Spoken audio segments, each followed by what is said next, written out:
มาแต่ใส่ โอ้ยไปคุ้มไก่คุ้มหมูให้ไก่ไปเบิ่งไก่ตี เออ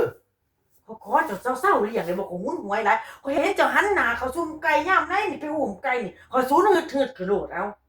สิไปศูนย์ยังอุ้มไก่ซื่อ เศร้าซะอายถ้าเจ้าบ่เศร้านี่เขาสิหนีไปหาผัวฝรั่งพุ่นผัวญี่ปุ่นปิ้งไปพุ่นก็ได้ ๆบอกภาษาเขาเป็นสมมุติ เว้าเป็นบ่ทุกภาษานั่นล่ะบ่ยากจักนิด สิว่าจังไดเอา โอ้ยฮอดจังบ่แล่นซ้ำนี่ก็ฮู้แล้วได้แล้วผัวน่ะเพิ่นน่ะ โอ้ย ภาษาหยังก็เว้าเป็นเบิดละทั่วโลกภาษาสากล อีหยังนี่เอานี่เออ หือ คนว่าเขาคิดว่าจะไปพักสวนไปเล่นสวนสนุกบ่ปานนี้ สนุกหยังเหนียวน่ะงับ เอาจักเดียวเนาะเอ้า ๆ มาทางว่าไปขี่สิ่งสาสวรรค์ สิจ้าแล้วบ่เศร้าไปหาอีดีนี่เจ้าบ่เศร้าเล่นไก่ตี มาทางก็ว่าหิวข้าวนั่นดิสิเฮ็ดจังไดบัดน่ะเอา เฮียเขาเฮ็ดจังซี่ ปวดขี้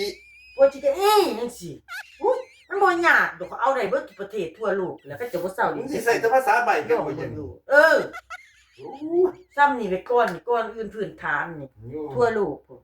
ตัวลูกอีหยังเขาสิฮู้บ่มีแต่บ้านเจ้าเลยเฮ็ดจังซี่ฝรั่งมันสิฮู้สมบ่ เศร้าเว้า เฮ็ด บ่เศร้าเลี้ยงเตรียมตัวเป็นเพ้อลูก โอ้ย เศร้าเขาเว้านำนี้ไปนอนข้างนอกดอก ยากแต่น้ำเลี้ยงไก่โอ้ยเมื่อขี่สิหัวมันบ่ไก่นี่